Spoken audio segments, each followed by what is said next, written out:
क्या आपको अभी का ट्रेंड पता है? स्पेशली जो कोविड के बाद से, पैंडेमिक के बाद से चल रहा है, रिमोट वर्क और हाइब्रिड वर्क। इन सब के बारे में आपने सुना तो होगा।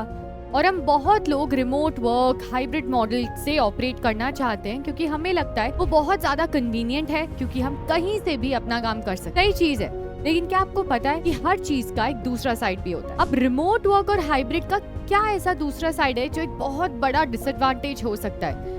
वो है अपना प्रोफेशनलिज्म दिखाना, अपना इमेज क्रिएट करना और उसको बिल्ड करना। जी हाँ, रिमोट वर्क में बहुत ज्यादा ग्रोथ है, बट रिमोट वर्क में ग्रो करने के लिए खुद को इतना प्रोफेशनल दिखाना उतना ही ज्यादा जरूरी है। वेलकम बच्चों, आज के वीडियो में हम बात करने वाले कुछ ऐसे रिमोट वर्क एटिकेट्स के जो ज्यादातर लोग नहीं बात करते, और इसीलिए मैंने ये टॉपिक चुना क्योंकि आप में से कितने लोग आज तक हाइब्रिड या रिमोट वर्क से अप्लाई करना चाह रहे होंगे, या आपने रिमोट वर्क की है।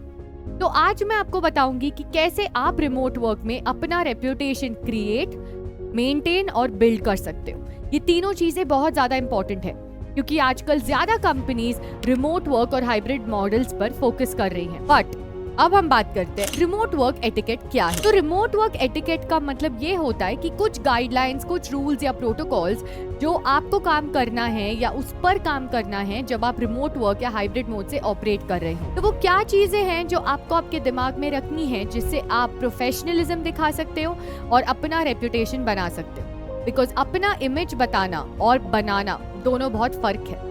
रिमोट वर्क एटिकेट में आप ये सीखोगे कि कैसे आप अपना इमेज अच्छा बना सकते हो ताकि आप बाकी लोगों से ज्यादा स्टैंड आउट करो अपनी टीम में। तो चलिए हम डिस्कस करते हैं रिमोट वर्क के कुछ एटिकेट्स। तो सबसे फर्स्ट स्टेप है पंक्चुअल होना आपके वर्चुअल मीटिंग्स में। इंडिया में ये बहुत कॉमन है कि लोग लेट आते हैं और हमें पता होता है, और इस चीज पर बहुत ट्रोलिंग भी होती है कि हाँ, ये तो हमेशा लेट ही आते हैं, ये एकदम टाइम पे आते हैं, और आपको वो काम नहीं करना है, स्पेशली एज अ फ्रेशर।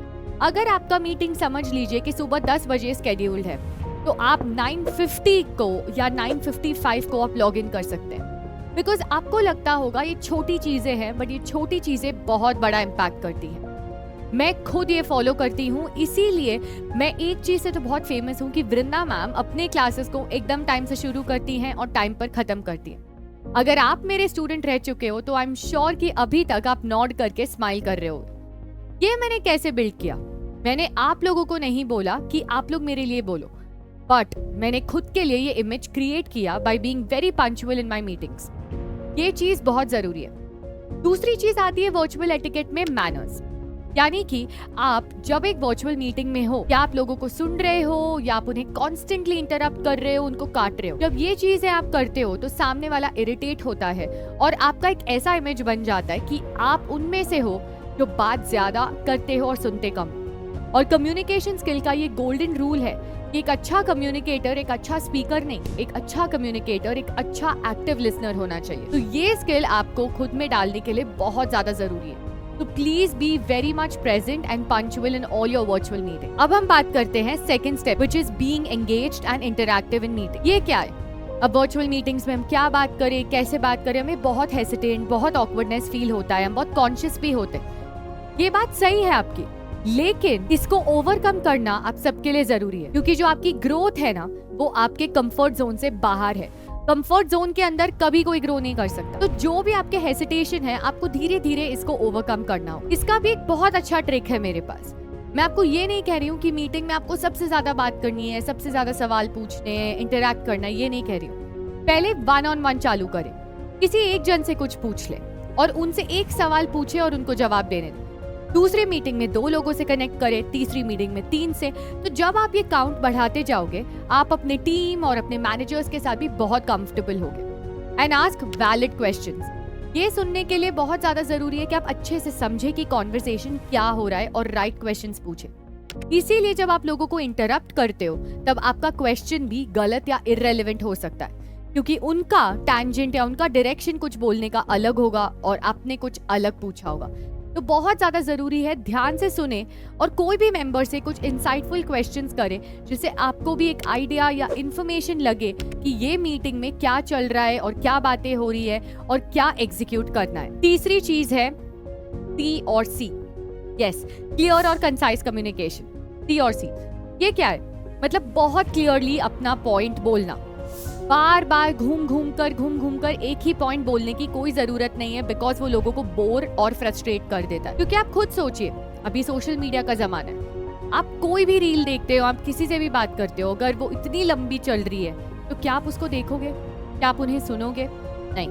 तो सेम वे जब आप भी बात करते हो, टू द पॉइंट आपको बात करनी है। आपको क्या पूछना है, डायरेक्ट पूछिए, instead of being to going round and round and round. कहते हैं ना कि बीटिंग अराउंड द बुश, एक ही चीज को घुमा घुमा कर पूछना नहीं है, बहुत ज्यादा जरूरी है। इसी के लिए अपने पॉइंट्स को अच्छे से सोचे, प्रोसेस करें और फिर देखें कि आप अपने क्वेश्चन को बेटर कैसे स्ट्रक्चर कर सकते हो, और आपको अगर कुछ आंसर देना है तो कितना क्लियरली और कंसाइसली दे सकते हो। इसका एक और चीज है कि आपको जार्गन फ्री यूज करना है। यानी कि अगर आपको पता है कि आपकी टीम में भी लोग फ्रेशर्स हैं या वो लोग हैं जिनको शायद ये चीज की ज्यादा नॉलेज नहीं होगी, तो चीजों को सिंप्लीफाई करके बोले। बिकॉज एक अच्छा कम्युनिकेटर वो होता है जो ऐसे बात करता है ये सोच के कि उनके ऑडियंस में बच्चे भी हैं, और अगर हम ये कम्युनिकेशन एक बच्चे को भी देते हैं तो उनको भी वो समझ आएगा। तो इतना इजी और सिंप्लीफाई आपको आपका कम्युनिकेशन रखना है। तो इसी के लिए क्लियर और कंसाइज कम्युनिकेशन होना बहुत ज्यादा जरूरी है। अब आते हैं हमारे फोर्थ स्टेप पे, बाउंड्री सेट करना। बहुत ज्यादा जरूरी है कि आप दूसरों को भी रिस्पेक्ट करें और दूसरों को आपको भी रिस्पेक्टफुली बिहेव करने के लिए आप उनके लिए बाउंड्री सेट करें। इसका मतलब ये है कि जब भी कोई भी मीटिंग अगर स्केड्यूल होता है तो सबसे पहले आपको ये चेक करना है कि आपके टीम में भी लोग वो टाइम पे अवेलेबल हैं, क्या उनको वो टाइम कंफर्टेबल है। हम ये ज्यादातर पूछते ही नहीं है, हमें लगता है जरूरी नहीं है। और फिर आता है मिसकम्युनिकेशन और मिसजजमेंट, जहाँ लोगों को ये लगता है कि आपको उनके टाइम की कोई वैल्यू नहीं है, कोई रिस्पेक्ट नहीं। टाइम इज मनी, हम सब ये जानते हैं। इसी के लिए लोगों के टाइम को उतना ही रिस्पेक्ट करना चाहिए जितने आप खुद के टाइम को रिस्पेक्ट करते हो। तो सबसे पहले ये क्लैरिफाई आपको करना चाहिए क्या सबके लिए टाइमिंग सही है शेड्यूल करना, क्योंकि किसी और का कुछ और कमिटमेंट भी हो सकता है। और दूसरी चीज, हमेशा आपको आपका अवेलेबिलिटी बताना होता है। अगर कोई भी आपकी टीम में मीटिंग स्केड्यूल कर रहा है तो स्टार्टिंग में ही आपको उन्हें बोलना है कि आपका कैलेंडर में क्या दिखता है और आपके पास कौन से फ्री स्लॉट्स हैं। तो उनको बहुत क्लियरली एक्सपेक्टेशन मिल जाता है कि आप कौन से टाइम स्लॉट्स पे अवेलेबल हो। इससे कंफ्यूजन और वापस इनविटेशन अपडेट होना गूगल इनवाइट्स का, वो सब सारा अवॉइड होता है और हर चीज बहुत ही क्लियरली स्मूथली चल सकती है। तो इसी के लिए बहुत जरूरी है आप अपने लिए भी बाउंड्री सेट करो और दूसरों के टाइम को भी आपको रिस्पेक्ट करना। लास्ट है हमारा स्टेप 5, अकाउंटेबल होना। यानी कि खुद की रिस्पॉन्सिबिलिटी लेना और मेक श्योर करना कि आप लोगों को अपडेट कर रहे हो कि आप क्या कर रहे हो और बाकी लोगों का भी अपडेट आपके पास है। बहुत सारे ऐसे प्रोजेक्ट मैनेजमेंट टूल्स आ गए हैं जिसमें पूरा टीम का अपडेट रहता है कि कौन क्या टास्क कर रहा है और कौन नहीं। बट समझ लीजिए अगर आप कोई टूल की नॉलेज नहीं है या आपकी कंपनी ये टूल यूज नहीं करती, तो आप मेल्स पे अपडेटेड रख सकते हो और बहुत सारे मैसेजिंग के फ्री सॉफ्टवेयर्स हैं। तो उसमें क्लियरली आप सब लिख सकते हो कि आपका कौन सा टास्क चल रहा है, कब तक वो खत्म होगा, और अगर आपको नेक्स्ट टास्क के लिए जाना है तो अगर आपको किसी और का इनपुट चाहिए कि नहीं। और हर चीज अपडेटेड रखना जरूरी है ताकि आपके मैनेजर्स और टीम मेंबर्स को पता हो कि आप क्या कर रहे हो। It's always good to be safe from your side कि कल को कोई आपको नहीं ब्लेम करे कि आपने अपडेट नहीं। तो बच्चों यही था रिमोट वर्क एटिकेट। जितना ये सिंपल लगता है उतना सिंपल है नहीं। इसी के लिए ये टॉपिक को मैंने कवर किया बिकॉज आप सब लोग ऐसे जॉब रोल्स को टारगेट कर रहे हो। और यही नहीं, बट अगर आप एक full time on site role भी लेते हो, वहां पे भी ये सारे एटिकेट्स को फॉलो करना इम्पोर्टेंट है। इसलिए नहीं, फर्क सिर्फ ये है कि रिमोट वर्क में आप वर्चुअल हो और यहाँ पे आप फेस टू फेस। तो वहां पे आपका बॉडी लैंग्वेज, आपका आई कांटेक्ट, आपका लिसनिंग स्किल्स उतना ही इम्पोर्टेंट है जितना आपके रिमोट वर्क में है। तो मुझे बताइएगा कमेंट सेक्शन में कि आप कौन सा एटिकेट फॉलो नहीं कर रहे थे और अब आप कौन सा एटिकेट सबसे पहले फॉलो करने वाले हो।